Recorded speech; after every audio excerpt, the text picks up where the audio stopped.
Bismillahirrahmanirrahim. Assalamualaikum warahmatullahi wabarakatuh. Nama saya Amin Mursyid bin Zakaria, nombor metrik 060766.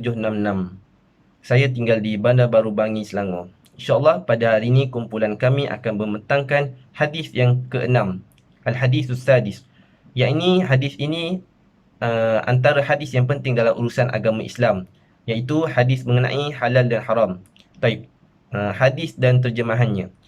An Abi Abdullah Nu'man bin Bashir radhiyallahu anhuma qala.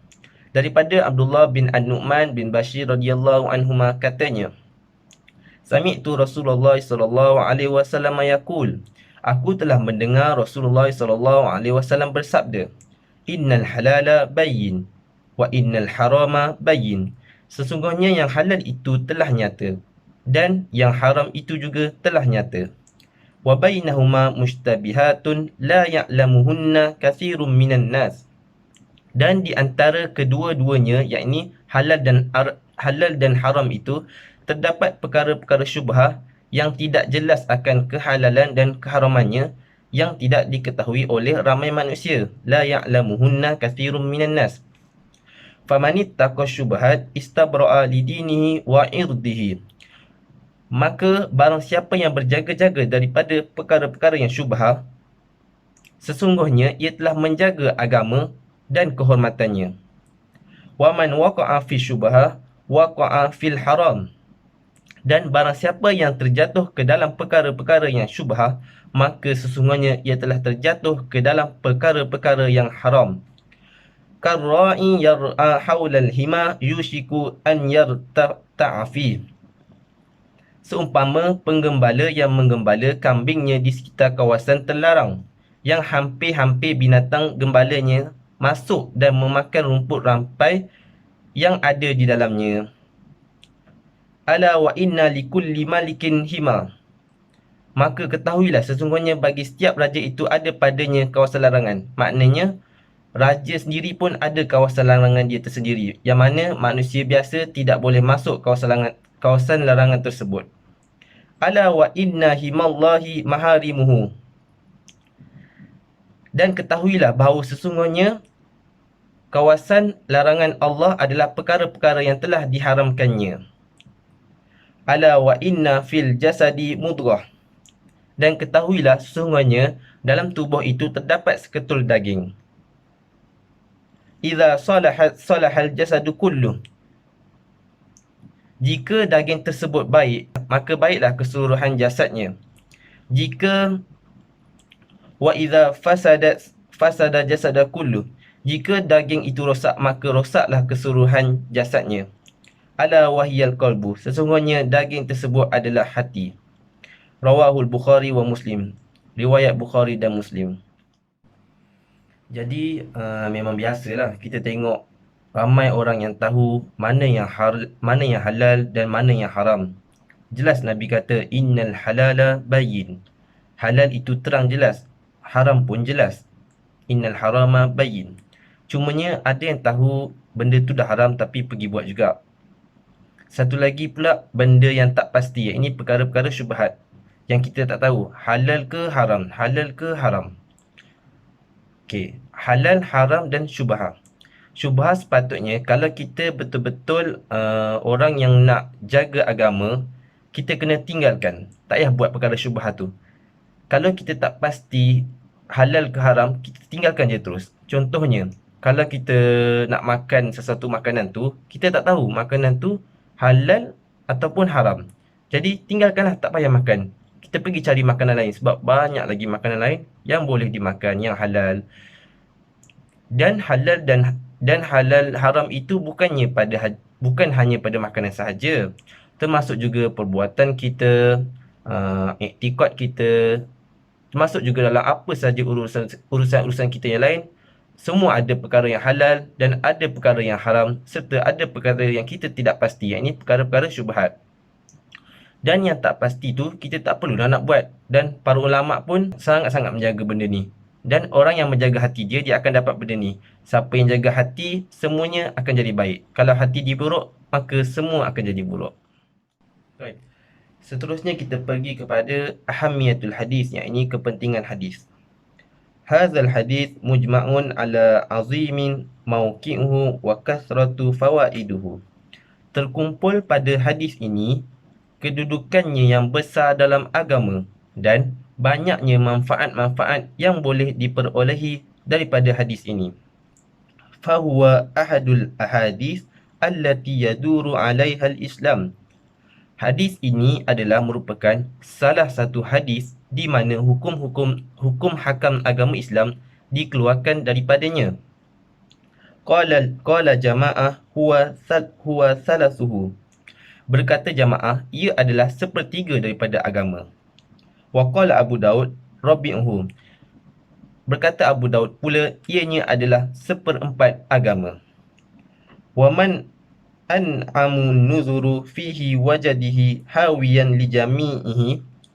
Justru itu, barang siapa menajamkan perhatiannya terhadap hadis ini, maka ia akan mendapati bahawa hadis ini meliputi banyak perkara lantaran keluasan manfaatnya dan ruang lingkupnya.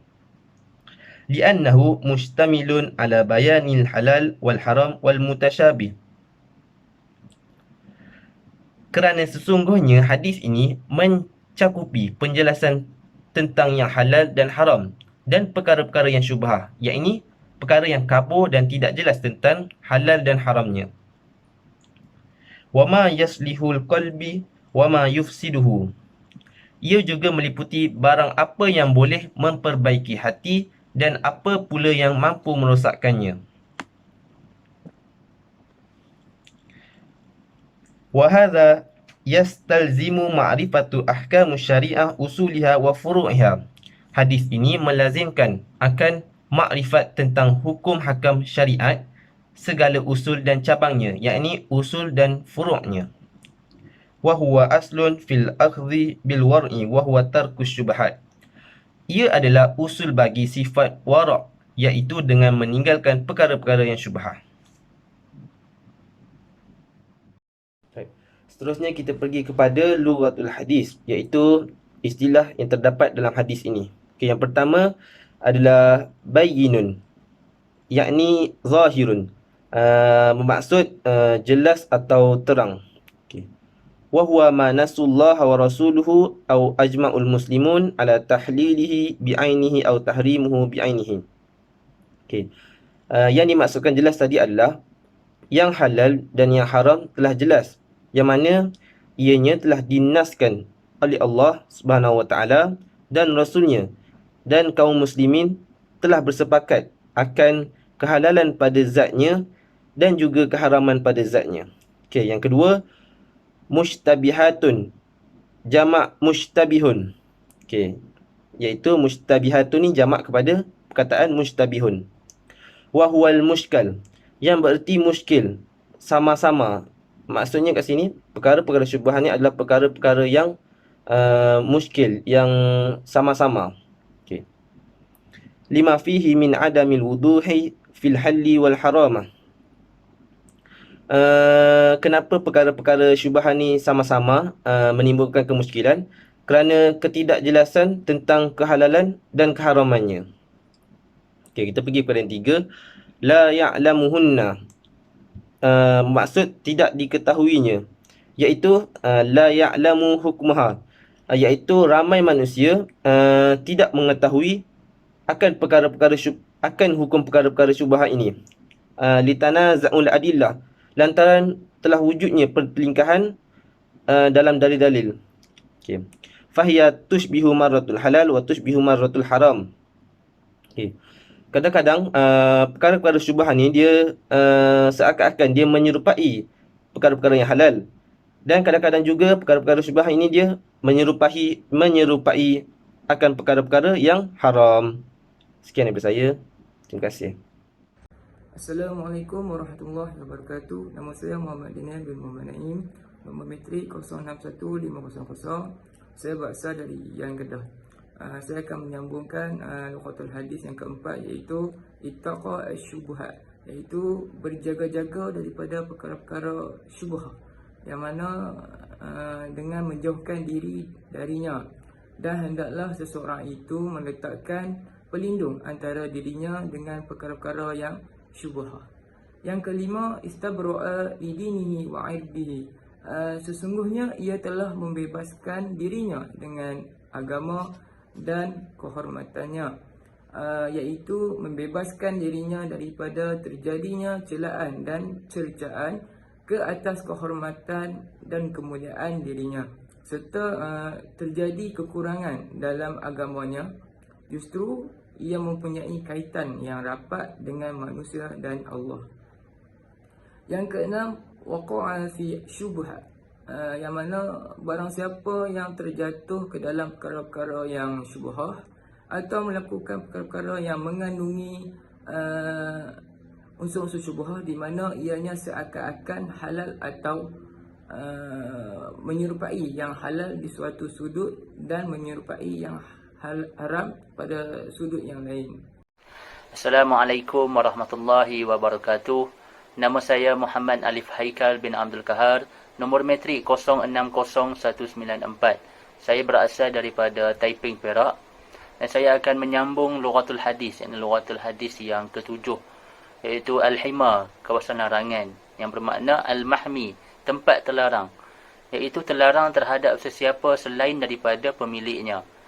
Dan dikatakan juga ianya suatu kawasan yang dilindungi oleh khalifah ataupun naibnya, yakni penolongnya, yang hanya membenarkan ke atas tunggangan-tunggangan para mujahidin untuk memasukinya dan menghalang kemasukan orang lain daripada selain mereka. Dan seterusnya, yang ke-8, yushiku, yakni hampir-hampir, yang ini bermaksud mendekati atau mula mengerjakannya. Yang ke-9, ayyar ta'afih, meragut makanan di dalamnya, iaitu binatang ternakannya itu makan dan tinggal di dalamnya. Bismillahirrahmanirrahim. Assalamualaikum warahmatullahi wabarakatuh. Saya Muhammad Hazi Azri bin Zulkifli dan nombor metrik saya adalah 060323. Baiklah, saya akan meneruskan lugah hadis yang seterusnya, iaitu maharimuhu. Maharimuhu ni maksud dia adalah apa yang telah diharamkan. Maharimuhu ni bermaksud al-ma'asi allati haramahallahu ta'ala, segala maksiat yang telah diharamkan oleh Allah Subhanahu wa taala. Manakala lugah hadis yang seterusnya adalah mudghah. Mudghah ni ialah seketul daging. Mudghah ini ialah qita'ah minal lahmi qadarun ma yamda'u fil fammi. Qita'ah minal lahmi ianya seketul daging, qadarun ma yamda'u, kadarnya ataupun saiznya, ma yamda'u, boleh dimasukkan fil fammi, ke dalam mulut. Assalamualaikum warahmatullahi wabarakatuh. Nama saya Muhammad Daniel bin Muhammad Naim, nombor metrik 061500. Saya tinggal di Yang Kedah. Saya akan membentangkan fiqhul hadis yang pertama, iaitu al-halalul bayyin wal haramul bayyin wa bainahuma umuri mushtabihat. Halal dan haram adalah perkara yang jelas, dan di antara keduanya ada yang syubhah. Qala an-Nawawi rahimahullahu ta'ala wa ma'nahu anna asya'i salasata aqsam. Al-Imam Al-Nawawi rahimahullah telah berkata, maknanya bahawa bagi semua perkara itu ia mengandungi 3 bahagian, iaitu yang pertama, halal wadih la yukhfa hallahu ka'aqli al-khubzi wal kalam wal mashi wa khairu zalik. Halal itu jelas dan nyata, tidak tersembunyi akan kehalalannya, seperti memakan roti, berkata-kata, berjalan-jalan dan sebagainya. Yang kedua, wa haramu wadih ka'al khamri wa zina wa nahwihima. Haram itu juga jelas dan nyata, seperti minum arak dan berzina dan seumpama dengannya. Wa amma mushtabihat fa ma'nahu annaha laysat biwadihati al-hallu wal haramati. Adapun syubhah maknanya ialah tidak jelas, iaitu tidak jelas akan kehalalan dan keharamannya. Walihadza la yu'alfuha min katsirun minan nas. Oleh sebab tidak jelas, ramai orang tidak mengetahui. Wa amma ulama'u fa ya'rifuna hukmuha binasi aw qiyas. Adapun sebaliknya, alim ulama mengetahui akan hukumnya bersandarkan nas dan qiyas. فإذا تراد شيء بين الحل والحرامة ولم يكن نص ولا إجماع اجتهادي فيه مجتهدا. fa'alhaqahu bi'ihdihima bidalil syar'i. Jika sesuatu perkara itu tidak diketahui akan hukumnya atau terjadi keraguan pada hukumnya sama ada ia halal atau haram, justru tidak ada nas yang menetapkannya dan juga ijma', maka para mujtahid telah berijtihad untuknya. Dengan ijtihad mereka menaskan atau hukum untuk salah satu daripada keduanya dengan menyatakan dalil-dalil yang berkaitan dengannya. Daripada sifat-sifat kewarakan, hendaklah ia meninggalkan semua perkara yang mengandungi unsur-unsur syubhat. Seumpama muamalah seorang insan itu dengan hartanya yang mengandungi unsur-unsur syubhat, atau hartanya bercampur riba, atau memperbanyakkan perkara-perkara yang mubah diharuskan, namun meninggalkannya adalah lebih utama. Adapun perbuatan yang sampai ke peringkat was-was, seumpama meninggalkan pernikahan dengan wanita-wanita yang berasal daripada sebuah negara yang besar, takut-takut sekiranya wanita itu mempunyai mahramnya, lalu di samping menikahi wanita tersebut, dinikahi juga akan mahramnya. Begitu juga meninggalkan penggunaan air di bumi yang tandus. Justru terdapat kemungkinan air itu terkena najis, sedangkan wujud kesukaran mendapat air yang lain. Maka meninggalkan perkara-perkara yang seumpama ini bukanlah sifat wara', namun sebaliknya ia merupakan was-was yang dibisikkan oleh syaitan. Fiqhul hadis yang kedua, al-mushtabihatu a'sam, qasamu Ibni Munzir mushtabihatu ila salasati a'sam. Jenis-jenis syubhat, perkara syubhat ini terbahagi kepada beberapa jenis.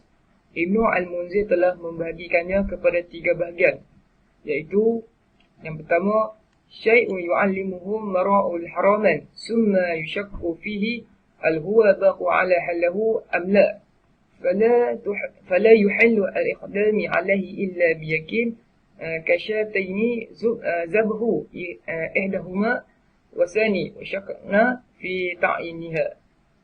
Sesuatu yang memang diketahui akan keharamannya oleh seseorang, kemudian beliau ragu-ragu tentangnya adakah ia tetap kekal dengan kehalalannya atau tidak. Justru itu tidak halal baginya melakukan atau mengambil tindakan atas sesuatu melainkan ia benar-benar yakin akan kehalalannya. Seperti 2 ekor kambing, salah seekor daripada kedua-dua ekor kambing itu telah disembelih oleh penyembah berhala, lalu kita ragu-ragu kambing yang mana satukah telah disembelih oleh penyembah berhala tersebut.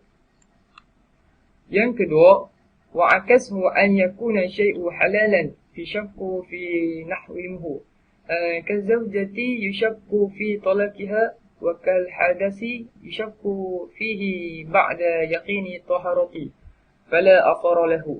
Dan sebaliknya, sesuatu perkara itu halal tetapi ragu-ragu akan keharamannya. Seumpama seorang isteri yang ragu-ragu sama ada ia telah ditalak, telah gugur talak ke atasnya atau belum. Begitu juga dengan hadas, ragu-ragu selepas yakin akan wujudnya atau terhasil taharah, maka tiada kesan keraguan padanya selepas yakin. Iaitu orang yang telah berwuduk kemudian ragu-ragu sama ada ia masih berwuduk atau telah terbatal wuduknya. Jika ia yakin masih ada wuduk, maka hukum ke atasnya bahawa ia masih berwuduk. Justru yakin tidak boleh dihilangkan oleh syak. Yang ketiga, wa syai'un yushakku fi haramatihi aw hallahu ala su'i fal aula tanzahu anhu kama fa'ala Rasulullah sallallahu alaihi wasallam fi tamrati saqitati rawa al-Bukhari wa Muslim an Rasulullah sallallahu alaihi wasallam qala. Dan sesuatu yang sama-sama diragui akan keharamannya atau kehalalannya, maka yang lebih utama meninggalkan yang diragui itu, sebagaimana yang telah dilakukan oleh Rasulullah SAW terhadap sebiji tamar yang telah terjatuh daripada pokoknya. Telah diriwayatkan oleh Al-Bukhari dan Muslim daripada Rasulullah SAW yang telah bersabda, iaitu ini li'an qalibu ila ahli fa'ajidu tamrata sakhitatan ala firashi fa'arfa'uha la'akalaha ثم أخشى أن تكون من صدقة fa'alqiyaha. Sesungguhnya aku telah pulang menemui isteriku, lalu aku mendapati sebiji tamar di atas tempat tidurku. Kemudian aku mengambilnya untuk memakannya. Namun aku takut seandainya itu dari sedekah, lantas aku mencampakkannya. Sekian, itu saja daripada saya. Terima kasih. Alright. Seterusnya kita akan pergi kepada fiqhul hadis salis, yang ini fiqh hadis yang ketiga, iaitu aqwalus salaf fi tarkis syubhat. Kata-kata sahabat mengenai meninggalkan perkara-perkara yang syubhat. Okey, yang pertama, qala Abu Darda radhiyallahu anhu. Abu Ad-Darda radhiyallahu anhu telah berkata, tamamat taqwa an yattaqillaha al-'abdu. Ketakwaan yang sempurna ialah di mana seorang hamba itu takut kepada Allah, hatta yattaqihi min mithqala dzarrah, sehinggakan dalam perkara-perkara yang sebesar zarah sekalipun. Wahina yatruku ba'du ma yara annahu halal khasyata an yakuna haraman, termasuk meninggalkan sebahagian perkara yang pada pendapatnya halal kerana takut terjumus pada hal yang haram. Seterusnya kita pergi kepada kata-kata sahabat yang kedua. Waqala Al-Hasan Al-Basri, Al-Hasan Al-Basri rahimahullah berkata, ma zalat at-taqwa bil muttaqin. Ketakwaan itu akan terus berkekalan pada orang-orang yang muttaqin, hatta taraku katsiran minal halali mukhafatul haram, sehingga mereka meninggalkan banyak benda-benda yang halal kerana takut ianya haram. Seterusnya kata-kata sahabat yang ketiga, waqala Ats-Tsauri, Ats-Tsauri berkata, innama samwal muttaqin li'annahum ittaqu ma la yuttaqa. Ats-Tsauri berkata, adapun sesungguhnya ketinggian orang-orang yang muttaqin ini adalah mereka meninggalkan barang apa yang tidak ditakuti akan keharamannya. Seterusnya kita pergi kepada kata-kata sahabat yang keempat. Waruya an Ibnu Umar qala, telah diriwayatkan daripada Ibnu Umar radhiyallahu anhu, di mana beliau telah berkata, inni la uhibbu anna ad'u baini wa bainal haramu sitratu minal halali la ukhriquha. Biarkan sehelai kain tabir dan yang halal di antaraku dengan benda yang haram, aku pasti tidak akan mengoyakkannya. Seterusnya kita pergi kepada kata-kata sahabat yang kelima. Waqala Sufyan bin Uyainah, berkata Sufyan bin Uyainah, la yusibu 'abdun haqiqatul iman hatta yaj'alu bainahu wa bainal haram hajizan minal halal. Seseorang hamba itu tidak berjaya memperolehi hakikat iman sehinggalah beliau meletakkan di antaranya dengan benda yang haram suatu dinding daripada benda yang halal. Maksudnya, di antara benda yang haram dan benda yang halal diletakkan satu dinding di tengah-tengah. Dan sehinggalah wa hatta yad'ul ithmu wa ma tashabahu minhu, dan sehinggalah beliau meninggalkan dosa dan barang apa yang menyerupainya, dosa. Seterusnya kita pergi kepada kata-kata sahabat yang keenam. Wasabbit an Abi Bakr radhiyallahu anhu, telah sabit daripada Abu Bakar radhiyallahu anhu, annahu akalu syubha ghairu alimu biha, bahawa beliau telah makan makanan yang mengandungi syubhah tanpa pengetahuan mengenainya. Falamma ilmuha adkhulu yadahu fihi fataqiyuha. Apabila beliau mengetahuinya, beliau pun memasukkan jarinya ke dalam mulutnya, lalu memuntahkan apa yang telah dimakan olehnya itu. Okey, baik. Pendapat kata sahabat yang ketujuh.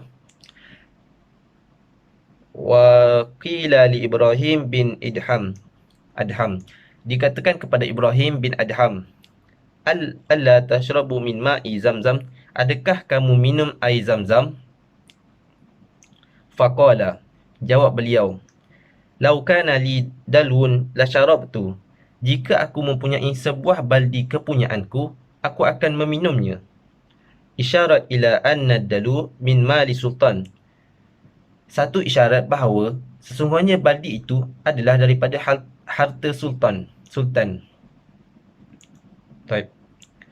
Okey, yang terakhir, radhiyallahu an ashabi Rasulillah sallallahu alaihi wasallam wa rahimallahu man tabi'uhum bi ihsanin manis salafus salih faqad ibta'adu anis syubhat wastabra'u lidinihim tamamal bara'ah.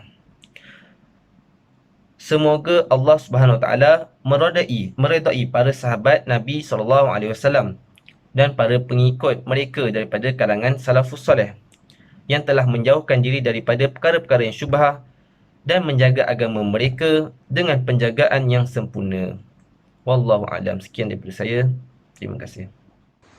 Bismillahirrahmanirrahim. Assalamualaikum warahmatullahi wabarakatuh. Saya Muhammad Haziq Azri bin Zulkifli dan nombor metrik saya adalah 060323. Baiklah, saya akan menyambung fiqh di dalam hadis ini, iaitu fiqh yang keempat. Likulli malikun hamma, setiap raja mempunyai kawasan larangan. Wa inna hammallah fi ardihi maharamahu, dan sesungguhnya kawasan larangan Allah Subhanahu wa taala adalah pada larangannya. Rasulullah sallallahu alaihi wasallam memberikan peringatan kepada kita di dalam hadis ini di dalam bentuk tanbih. Baginda bersabda bahawa raja-raja Arab pada zaman dahulu mereka mempunyai haiwan ternakan dan juga kawasan untuk haiwan ternakan tersebut. Maka kawasan-kawasan ini adalah larangan sama sekali terhadap masyarakat setempat ataupun orang awam. Raja-raja tersebut akan menghukum sesiapa sahaja yang memasuki kawasan tersebut, sama ada secara sengaja ataupun tidak.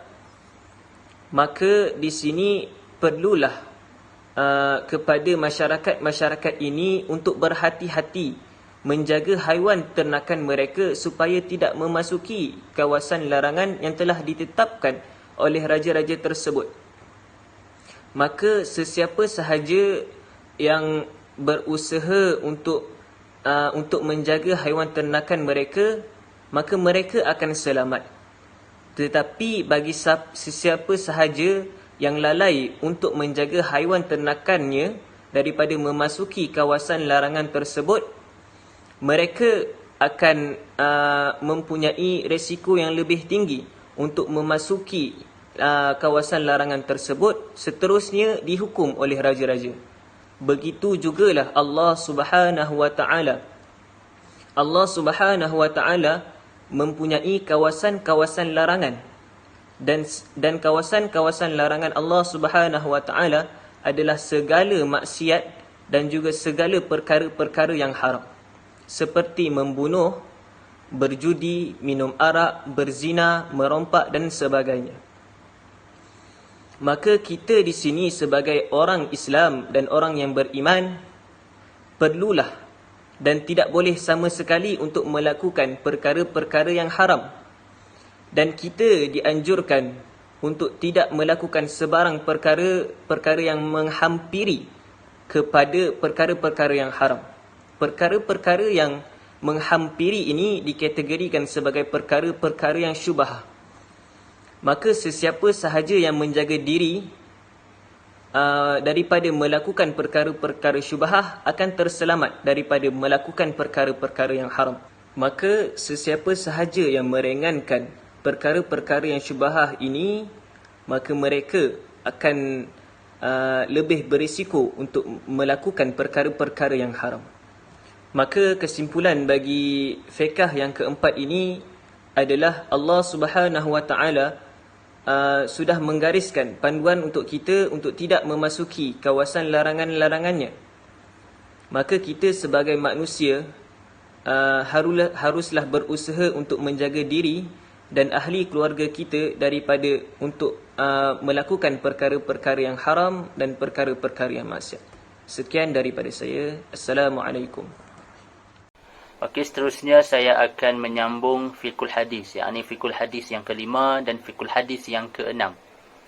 Fiqhul hadis yang kelima iaitu salahul qalbi, yang bermaksud kebaikan hati. Yatawaffaqa salahul jasadi ala salahil qalbi. Kebaikan jasad ini bergantung kepada kebaikan hati, kepada baiknya hati. Yang mana hati ini adalah anggota yang paling penting di dalam tubuh badan kita, tubuh badan manusia. Dan perkara ini tidak ada penjelasan mengenainya daripada sudut perubatan maupun penjelasan. Wa talama huwa salim yadikhu ad-damma biintizami ila jami'a a'dha'il jismi. Ini bermaksud selagi mana hati kita ini baik, maka ia akan mencernakan ke dalam satu sistem ke seluruh tubuh badan manusia. Oleh itu, tubuh badan kita ni, tubuh badan manusia ini akan sentiasa dalam keadaan yang sihat dan keadaan yang baik. Alim ulama mazhab Syafi'i telah berhujah dengan hadis ini bahawa aslul aqli fil qalbi wa ma fi ra'si minhu fa innama huwa minal qalbi. Yang bermaksud asal akal itu adalah di dalam hati, yang ini berasal daripada hati. Dan apa yang ada di dalam kepala itu, iaitu akal fikiran, adalah juga berasal dari hati. Adapun mazhab Abu Hanifah yang dikatakan akal itu ialah di dalam otak. Dan perkara ini juga diriwayatkan oleh ramai para doktor perubatan. Mereka ini berdalil bahawa wahtajju bi annahu iza fasadid dimaghi fasadil aqli. Yang ini bermaksud iaitu sekiranya otak itu rosak, maka akal juga akan turut rosak. Ini bermaksud sekiranya otak kita tidak dapat berfungsi dengan baik, tidak dapat berfungsi dengan sepatutnya, maka akal kita juga akan mudah rosak. Maksudnya kita akan mudah melakukan perkara-perkara yang tidak baik. Dan apa yang dikehendaki oleh hadis ini ialah kesejahteraan hati daripada segi maknawi. Seperti di dalam kitab Al-Mu'in ala Tafhimil Arba'in, yakni karangan Ibnu Al-Mulkin Asy-Syafi'i menyatakan anna salahal qalbi fi khamsati asya'. Ini bermaksud sesungguhnya kesejahteraan hati itu adalah dalam 5 perkara, iaitu yang pertama ialah qiraatul Quran bitadabbur, yakni bacaan Al-Quran dengan bertadabbur. Ini bermaksud kita membaca Al-Quran, kita faham dan mengamalkan apa yang terkandung di dalam Al-Quran. Yang kedua ialah wa khala'ul batni, perut yang kosong. Bermaksud kita hendaklah sentiasa berpuasa supaya kita ni tidak selalu kenyang dan makan dengan banyak. Kerana apabila kita terlalu kenyang, kita akan mudah merasa malas untuk melakukan sesuatu, beribadah terutamanya. Yang ketiga ialah wa qiyamul lail, ibadah di waktu malam. Yang keempat wa tadarru'u 'inda sihri, yakni merendahkan diri di hadapan Allah pada waktu sahur. Dan yang kelima ialah wa mujalasatus salihin, yakni duduk di dalam majlis orang-orang yang soleh. Seterusnya ialah makanan harian kita, yakni apa yang kita makan pada setiap hari adalah biji benih bagi segala perbuatan yang kita lakukan. In dakhala halalan kharaja halalan, sekiranya yang masuk itu perkara yang halal, maka akan keluar daripadanya perbuatan yang halal. Wa in dakhala haraman kharaja haraman, dan jika yang masuk itu perkara-perkara yang haram, maka akan keluarlah perkara-perkara, yakni perbuatan yang haram. Dan wa in dakhala syubhah kharaja syubhah, dan jika yang masuk itu ialah perkara-perkara yang syubhah, maka akan keluarlah daripadanya perbuatan-perbuatan yang syubhah. Hati yang sejahtera ini adalah tanda kejayaan di sisi Allah Subhanahu wa taala. Sebagaimana dalam firman Allah Subhanahu wa taala, A'udzubillahi minasyaitonir rajim. Yauma la yanfa'u malu wala banun illa man atallaha biqalbin salim. Maksudnya, pada hari yang mana tiada manfaat harta benda dan anak pinak melainkan mereka yang datang menemui Allah dengan hati yang sejahtera. Surah Asy-Syu'ara ayat 88 dengan 89. Seterusnya Al-Imam An-Nawawi juga telah berkata, Innama yahsulu salahul qalbi bisalamatihi minal amradil batinah. Adapun hati ini, hati yang baik ini, terhasil daripada keselamatannya, daripada penyakit-penyakit batin, seperti penyakit dalaman, yakni penyakit hati.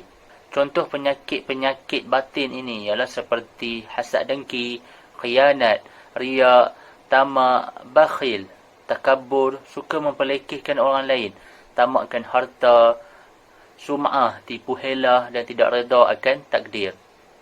Jadinya apa yang kita dapat lihat, apabila hati itu baik, tidak akan ada padanya untuk berbuat dosa. Maksudnya kita tidak ada keinginan untuk melakukan dosa, melainkan hanya melakukan apa yang disuruh dan apa yang dikehendaki oleh Allah Subhanahu Wa Taala sahaja. Dan seterusnya fikul hadis yang keenam, iaitu melakukan perbuatan yang halal dan menjauhkan yang haram. Jadi hadis ini ia menampilkan kesan supaya fi'lil halal, yakni melakukan perbuatan yang halal, wajtinabul haram, menjauhkan perkara-perkara yang haram, dan watarkis syubhan, yakni meninggalkan perkara-perkara yang syubhah, serta tidak melakukan perkara-perkara yang menyebabkan berlakunya su'uzan, yakni sangkaan buruk, dan segala perkara-perkara yang telah diberi amaran terhadap. Bismillahirrahmanirrahim. Seterusnya saya akan menerangkan fiqh hadis ini, iaitu fiqh hadis yang ketujuh. Fiqh yang ketujuh ini menerangkan tentang seruan agar kita mempertajamkan kemampuan akal kita. Ad-da'wah ila islahul quwwatul aqilah. Dakwah kepada pembaikan kekuatan akal. Wa islahun nafsi min dakhalaha. Dan pembaikan diri daripada bahagian dalam. Wa huwa islahul qalbi. Dan ianya adalah pembaikan hati. Maka di sini pentingnya kita untuk meningkatkan kemampuan akal kita, memperkuatkan kemampuan akal kita untuk berfikir dan membezakan antara yang baik dan yang buruk. Maka tidak boleh tidak cara untuk kita memperkuatkan akal kita adalah kita mestilah menuntut ilmu. Tidak kiralah berapa pun usia kita, maka kita digalakkan untuk sering menuntut ilmu walau di mana sahaja. Seterusnya, fiqh yang ke-8 di dalam hadis ini adalah anjuran untuk meninggalkan perkara-perkara yang haram. Siddud dara'i' ilal muharramat, menutup pintu-pintu yang menuju kepada perkara-perkara yang haram. Wa tahrimul wasaili ilaiha, dan mengharamkan segala perantaraan yang menuju kepadanya. Maka kita sebagai umat Islam mestilah menghindari diri kita dan mengajak orang-orang di sekeliling kita untuk menghindari perkara-perkara yang haram, terutamanya perkara-perkara yang qat'i di dalam Al-Quran dan As-Sunnah. Perkara-perkara yang telah ditetapkan oleh Allah sebagai haram, dan perkara-perkara yang khilafiyah, maka itu adalah rahmat bagi umat Islam. Sekian daripada kami. Assalamualaikum warahmatullahi wabarakatuh.